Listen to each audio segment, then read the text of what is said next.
Let Sn equal to 1 plus minus 1 raised to the power n upon n, and n belongs to set of natural numbers, then the sequence Sn is.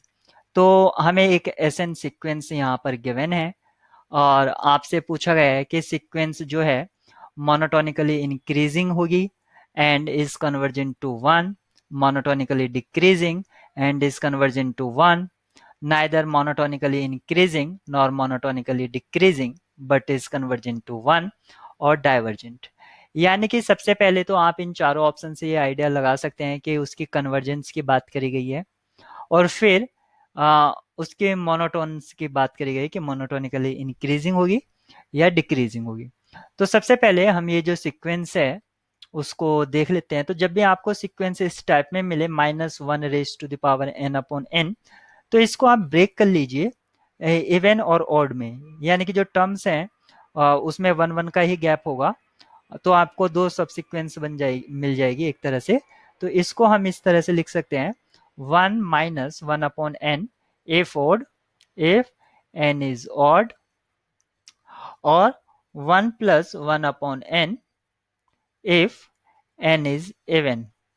तो अब आप यहाँ से देख सकते हैं कि अगर मैं इसको एक सबसिक्वेंस मान लूं तो इसकी जो लिमिट होगी, लिमिट ऑफ दिस, यानी कि अगर मैं इसको कुछ भी नाम दे देता हूं, सपोज करो, तो limit of this is equal to 1 and limit of this is also 1। तो यहाँ से दोनों ही जो आपको सीक्वेंस है, दोनों सबसिक्वेंस की जो लिमिट है वो 1 मिल रही है। यानी कि इससे जो मतलब सबसिक्वेंस, अगर किसी सबसिक्वेंस की लिमिट या 2 या 3 की अगर सेम आ जाती है तो वो कंफर्म नहीं कर सकते कि सीक्वेंस की लिमिट भी वही होगी। लेकिन यहाँ पर जो एंटायर है, एंटायर सीक्वेंस, एंटायर सीक्वेंस जो है वो इन दो से जनरेट हो सकती है। Entire sequence can be form by these two subsequence। तो इसलिए हमने इसकी कन्वर्जेंस की बात कर दी कि यहाँ पर इसकी जो लिमिट होगी वो 1 होगी। ठीक है, अगर आपको कोई सीक्वेंस है और उसकी कोई 2 या 3 सब सीक्वेंस जो है वो किसी एक पर्टिकुलर लिमिट पर कन्वर्स कर रही है, तो आप उससे ये कभी भी आइडिया नहीं लगा सकते कि हाँ, कि वो सीक्वेंस की लिमिट होगी। एग्जाम्पल के तौर पर आप कोई भी सीक्वेंस ले लीजिए, जैसे कि एक 1 1 1, ठीक है, एक 1 माइनस 1 अपॉन, इस तरह से ले लीजिए उसके टर्म्स में, और इनकी सबकी लिमिट 2 3 की सेम आएगी, लेकिन उसमें एक और ले लीजिए, जैसे 2 प्लस 1 अपॉन एन, इसकी लिमिट 2 हो जाएगी तो वो डिफरेंट हो जाएगी। तो कभी भी ये आइडिया नहीं लगाएंगे कि अगर सब सीक्वेंस के लिमिट सेम हो गई, क्योंकि यहाँ पर हमने जो कॉन्सेप्ट यूज किया है, entire sequence can be generated by these two सब सीक्वेंसेस, तो इसलिए यहाँ पर लिमिट 1। अब सेकंड बात करते हैं उसके, तो ऑप्शन डी तो यहीं पर डिस्कार्ड हो जाता है क्योंकि उसने कहा है डाइवर्जेंट, तो ये तो खत्म। अब बात करते हैं उसके मोनोटोन मोनोटोन की, कि वो मोनोटोनिकली इंक्रीजिंग होगा या डिक्रीजिंग होगा।